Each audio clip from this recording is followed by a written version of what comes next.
uh, missed out on fighting on the last London card. I think it was like right around that same time. So are you viewing this as like making up for missed opportunity? You know, you're in all that from your last fight.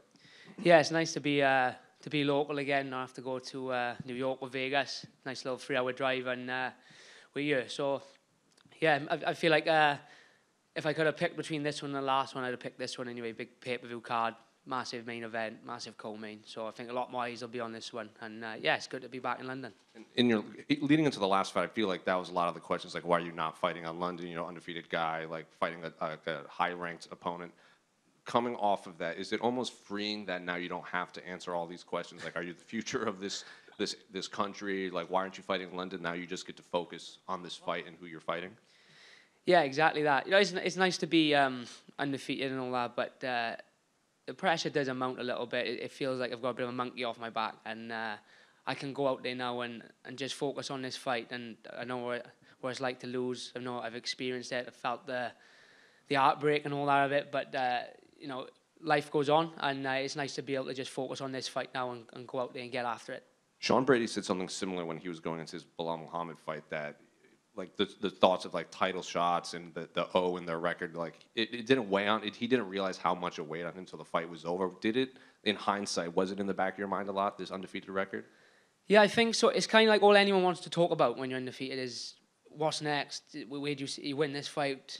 Where you gonna go? You want, how long till you want to fight for the belt? Blah blah blah. It's kind of like you don't necessarily feel it at the time, but when you look back, that's all it is constantly all fight week. And obviously, it'd be great to have won that fight and still be undefeated. But by picking up a loss, you almost have to take a step back and look at what went wrong and what can be done better. And it's a good learning experience. And yeah, it just feels a little bit less. Don't want to say stressful, but it just feels a little bit less like of a drain on me this week, not having to talk about being undefeated and how, like, you know, do I worry about losing and do I feel the pressure and all that. It's just nice to just go out there and worry about the fight.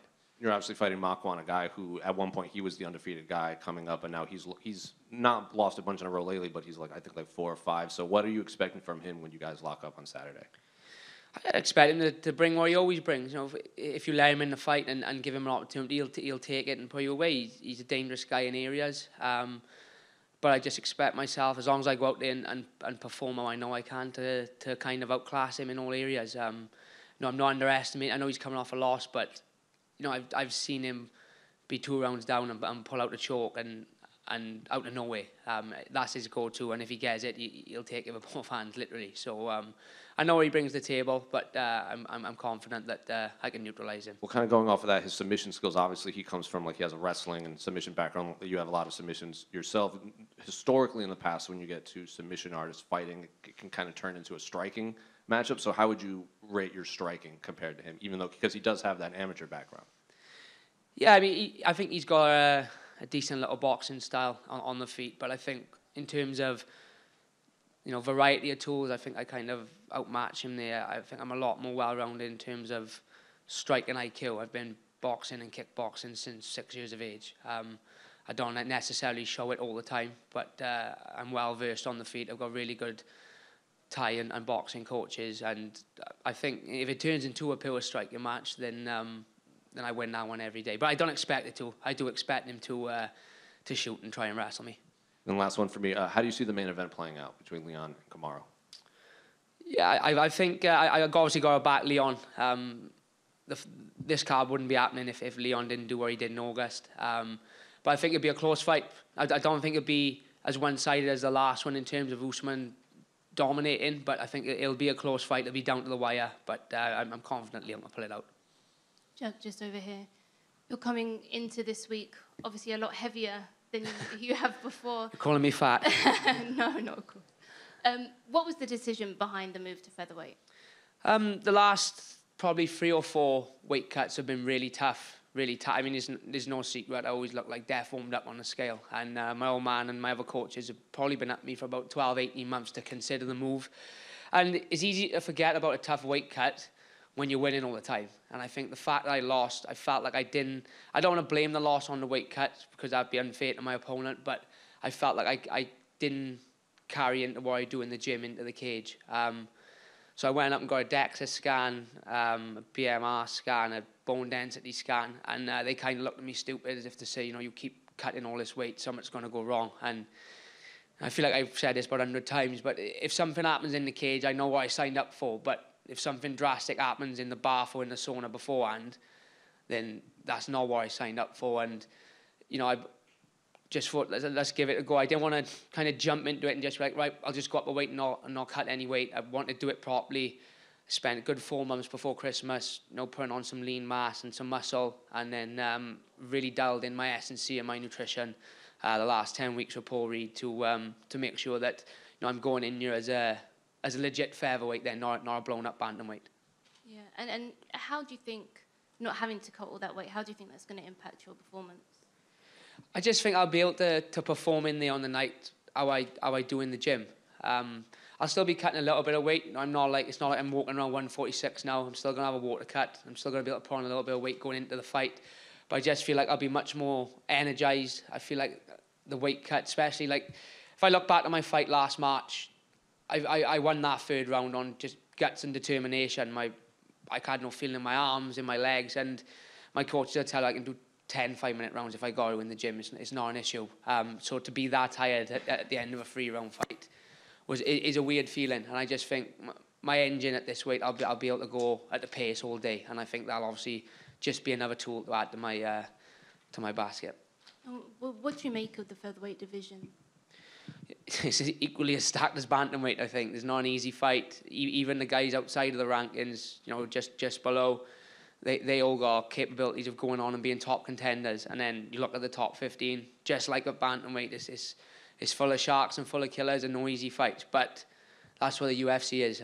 I know I signed up for when I signed the contract with the UFC that I'm not going to get an easy fight now for the rest of my career as long as I stay here. So, but I'm used to that. I've been fighting tough guys all my career, so it's nothing new. And I'm a martial artist, and that's the type of challenge we want. We don't want to go in there and have gimmies. We want to go in there and prove that we can compete with the best. And of course, Alexander Volkanovski is going to be obviously taking on Yair Rodriguez next to unify the title. How do you see that going down? It's wild because if you'd asked me before the fight, I'd say Volk comfortably, but Yair looked that good against Emmett. It's kind of like it's thrown a bit of a spanner in the work because Volk looked pretty much unbeatable at featherweight. He looked pretty much unbeatable at lightweight as well. Then Yair pulls on a performance like that. I think they're doing the right thing by making that fight next because it's a real clash of styles. And I think anyone who kind of stands and trades with Rodriguez could be in for a long night. But if there's anyone that could do it, it's probably Volk. Thank you.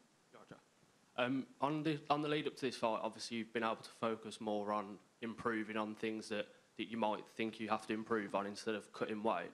How refreshing has that been for you to be able to focus on improving your game instead of kind of having to focus on the weight cut as much?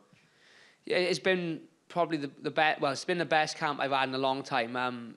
Like you say, it's made me fall in love with training again. It's made me fall in love with the sport again because I haven't had to spend 8 weeks just pretty much cutting weight.